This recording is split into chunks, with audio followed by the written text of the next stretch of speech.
الحمد لله رب العالمين وصلى اللهم وسلم على نبينا محمد وصحبه أجمعين وعشركي شن إيا الصدونات كتاب كإن حاد الأرواح إلى بلاد الأفراح للإمام ابن القيم رحمه الله.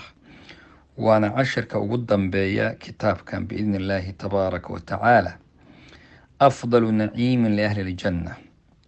dadka ahlu jannada ah nicmada ugu weyn oy helaani waa maxay? rabbi baa wuxuu ku tilmaamay inay tahay wujuuhun yowma-idin naadira ilaa rabbiha naadira. waxaa layidhi jannada waxaa jira wejiyo ifaya oo iftiimaya oo qurux ay ka muuqato iyo nadaara iyo barwaaqo ay ka muuqanayso, rabbigoodna fiirinaya oo alla u jeeda. marka annadar ilaa wajhi illaahi tacaala, in alla wejigiisa la fiiriyo, waa min almasiid, waa ziyaadada uu rabbi u ballan qaaday dadkiisa muxsiniinta wa wanaagsan, oo uu yidhi lahum maa yashaa'uuna fiiha waladayna masiid. waxay leeyihiin jannada dhexdeeda wax alla waxay doonaan bay leeyihiin. wixii kugu soo dhacaad leedahay, wixii naftaadu doontoo dhan baad heli. waxay kaloo sii leeyihiin masiid, waa ziyaado ayay leeyihiin. ziyaadadaasi marka waa maxay? aayad kaleu rabbi wuxuu ku sheegay liladiina axsanuu alxusnaa wa ziyaada. dadka wanaagga sameeyey oo ahlu iimaanka ah, ixsaanka darajooyinkiisu way badan yihiin, ilaa 5 baa ixsaanka loo qaybiyaa. waxaana ka mid a daraja lagu magacaabay tii xadiidkii 3 qaybood: aliimaan walislaam walixsaan, an tacbud allaha kaannaka taraah fain lam takun taraahu fainahu yaraak. marka ixsaanka dadka la yimid ee ilaahay ahlu iimaanka ah, alxusna oo waxay leeyihiin janno a bay leeyihiin. aayaddaas waxay cabirtay wa ziyaada layidhi. marka ziyaado na way leeyihin. ziyaado waa dheeri ayay yeelanayaan. haddaba waxaa lagu fasiray alxusna inay tahay jannada. ziyaadadana waxaa lagu fasiray annadar ilaa wajhi illaah, ilaahay wejigiisa in la fiiriyo oo la arko ayaa lagu fasiray. wa acdamu naciim, nicmada ugu weyn oo marka qof la siiyo dadka ahlu jannada ah, wa an nadaruu ilaa wajhi illaahi alkariim, in ilaahay wejigiisa uu qofku jannada isagoo ku jira uu fiirsado oo u arko ayaa ka mid ah. waxaanad ogaataa dad laga xijaabayo inay jiraan oon arkaynin iyagu wejiga ilaahay subxaanahu watacaala aan la tusaynin baa jira. ayib, rasuulku wuxuu laha sala allahu alay wasalam, idaa dakhala ahlu ljannati aljanna, markay galaan dadka ahlu jannadii jannada markay galaan, yaa rabbi wuxuu odhanayaa subxaanah, ma doonaysaan wax kale oon idiin siyaadiyo? markaasaa waxay odhanayaan, ayaa rabbi, soo adiga wejigayaga ifiyey. ilan wanag hadda soo maraynay wujuuhu yowma-idin naadira ayaan lahayn. alam tubayid wujuuhana, soo adiga miyaada wejigayagii ifinin oo aada ka dhigin nadaare iyo iftiin iyo qurux? miyaadan jannadaadana gelinin, soo adigana geliyey? soo maadan naga fogeynin naartaadii? maxaa noo dhimanba? wax noo dhimanba ma jiro.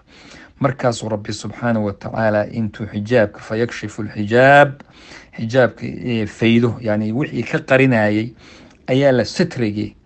ilan aragtida haddii adduunka hadda waxaa la yidhi xadiid kale imaamu muslim waa kii dhahayay, low haddii uu faydi lahaa la axraqat subaxaatu wajhihi mantahaa ilayhi basaruhu min khalqi. yani haddii ilaahay xijaabuhu nuur, sidaasoo xadiidku xijaabuhu nuur low kashafahu, waxa inaga qarinoo alla inaga xijaabi waa nuur. hadduu hal mar faydo, la axraqat subuxaatu wajhihi mantahaa ilayhi basaruhu min khalqih, waaba guban lahaa. wax alla wixii arkaayo waa guban lahaa, nuurka uma dul qaadan kareen. ayib, marka waxay leeyihiin allah baa marka intuu xijaabkii iyo wixii muuqaalkii ka qarinayay faydo, yaa wuxuu leeyahay shay waxaa la siinayaa annadar, inay alla subxaanahu watacaala ay fiiriyaan baa markaa la siinayaa. taasi marka waa darajada ugu fiican oo ay arkaan. yaraahu lmu'minuun, dadka mu'miniintii way arkayaan rabbi subxaanahu watacaala. rasuulku waa kii mar kale tilmaamayay, miyaad isku cidhiidhidaan habeenka 14 dayaxu uu yahay, aragtida dayaxa miyaa isku cidhiidhidaan? qoraxda inaad aragtaan iga durugmee dadku dhahaya, nin walba soo korkiisa kama fiirsado. sidaasoo kale baad rabbi u arkaysaan. ilaahay subxaanahu watacaala baa waxaan weydiisanaynaa inuu nagu galladaysto annadar ilaa wajhi ilkariim, inaan noqono dadka wejigiisa arkay, inuu nagu galladaysto jannadiisa, inuu nagu galladaysto ilaahay subxaanahu watacaala wanaagga jannada lagu sheego oo dhan dadka uu siiyo, inaynu alla u nagu galladaysto. walaalayaal, kitaabkeenni xaadi larwaax ilaa bilaadi afraax, kii nafta u kaxaynayay, ugu heesayay oo ugu geeraarayay inay naftu jannada ay gasho. alafraax, bilaadi alafraax waa guryihii iyo wadankii farxadda. janno ayuu ahaa. biidni illaahi tabaaraka wataala halkaasaan ku gebagabaynay. insha allahu tacaala kitaab cusub ayaynu isugu imaan doonaa. ilaahay subxaana watacaala nafta hadduu inoo daayo. kutubtan aan aqrinayno sida kooban aynu u aqrinayno, shanta daqiiqa iyo 6 daqiiqa noqonaya. muhiimadoodu waan ogahay dad badan oo culimo ah baa dadka ku jira dhagaysta oy gaadhaan kaliibkani oo iyagu dee waxaan yaqaana. laakiin muhiimadu waa in kelimad ay noqoto, kaana ay u noqoto xusuusin iyo baraarujin ay u noqoto, isaguna uu gudbiyo oo dad laga yaabo inay jahli kaga jiraan oo aqoon aan lahayn ama aan gaadhinba kelimadu meelo ay joogaan, la gaadhsiiyo biidni illaahi tabaaraka watacaala. qasadkeenu waa inay kelimada wanaagsani ay meel walba gaadho insha allahu tacaala. jazaakum allahu khayr, wabaaraka allahu fiikum, wassalaamu calaykum waraxmat ullaahi wabarakaatu.